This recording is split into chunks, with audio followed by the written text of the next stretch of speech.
Ipinamalas po kasi ng mga taga-suporta ng dating Pangulong Rodrigo Duterte ang tunay na diwa ng bayanihan sa paghahanda para sa rally. Iginit nila na hindi sila bayaran, kundi kusang loob na nag-alay ng oras at pagsisikap sa kabila po ng pagod upang ipakita ang kanilang matibay na suporta kay dating Pangulong Duterte. Alamin ang kasalukuyang sitwasyon dyan sa Tagum City mula kay Christine Lebico live. Christine, maayong gabi. Ayon nga sa mga Duterte, hindi sila unorganisa ng kung sino man, pagkos sila ay mga simpleng tao lang na hindi bulag sa kasalukuyang sitwasyon ng bansang Pilipinas.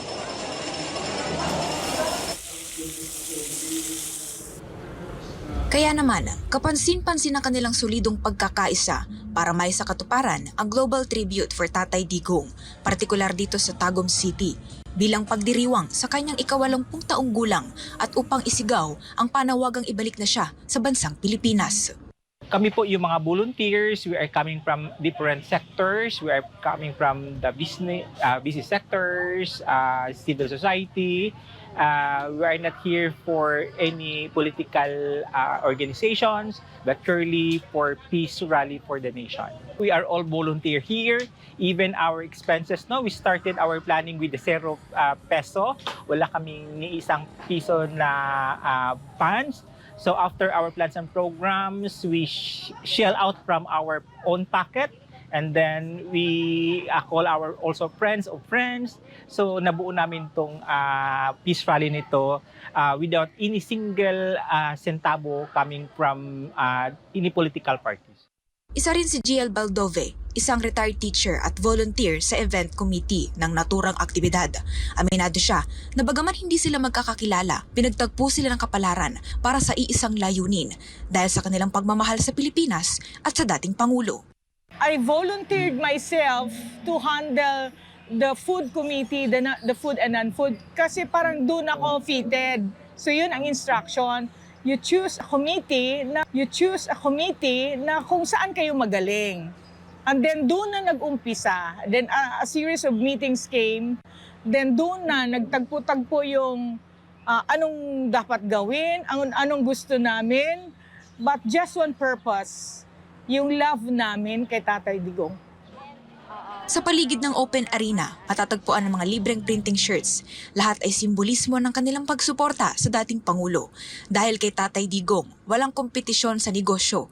Nagkakaisa ang iba't ibang printing press business owners para sa libreng pag-iimprinta ng t-shirts para sa ating mga kababayan. At saka i-clear lang po namin lahat po ng mga sakripisyo namin dito. Nung nakaraan pa po, hindi po kami sinusuhulan or binabayaran. Usa po lahat ng taga Tagum City or Tagumenyo na nagbibigay ng suporta po para sa gawain po ngayon natin para kay Tatay Diggs. At saka lahat ng Tagum City ay talagang binibigay ang best or suporta para po kay Tatay Digong. Mahal kita. Magkakaiba man ang relihiyon at paniniwala, nagtipon-tipon rin ang iba't ibang grupo gaya ng Prayer Warriors ng Tagum City, Davao del Norte upang mag-volunteer sa naturang aktibidad. Ayon nga sa kanila, pinakamalakas na sandata ang panalangin upang maibalik sa Pilipinas ang dating Pangulo. Gumawa rin sila ng awiting pangharana at pasasalamat kay dating Pangulong Rodrigo Duterte.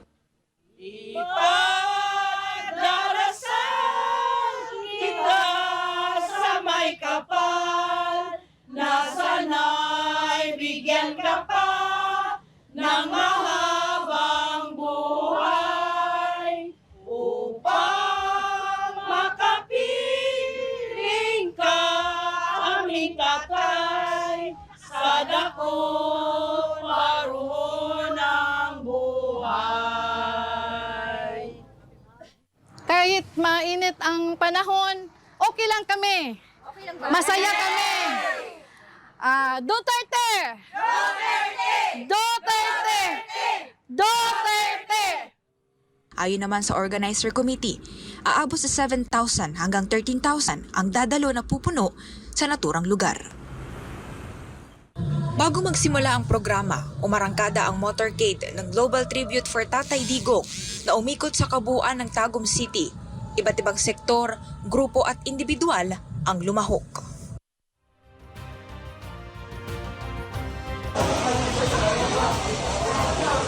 partner, kakatapos lang ng candle lighting bilang pag-alay ng panalangin kay Duterte.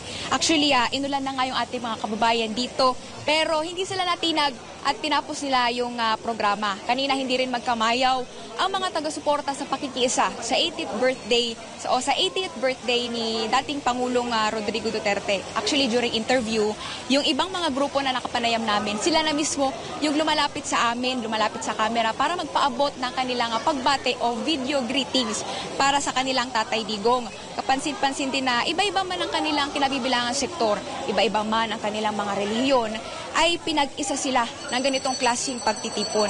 Dahil kanina lang sa opening prayer, merong nag-lead mula sa KOJC, meron ding nag-lead mula sa Islam community, sa IP community, at meron ding mula sa Katoliko. Actually, nakapanayam din natin sila at binigyang din nila ang kahalagahan ng panalangin, kung gaano ito kaimportante at kung gaano ito makapangyarihan. Katunayan, makailang ulit na pinatugtog dito yung mga worship songs at kinanta nila upang makapag-alay ng panalangin sa Puong Maykapal. Saksi kami kung paano nila itinaas ang kanilang mga papuri at panalangin para sa kanilang Tatay Digong. Kanilang panalangin lamang ay makabalik na nawa ng bansang Pilipinas ang dating Pangulong Rodrigo Duterte. Live mula rito sa Tagum City para sa Diyos sa Pilipinas kung mahal. Balik sa inyo dyan sa studio. Yan, maraming salamat, Christine Lebico, live mula dyan sa Tagum City.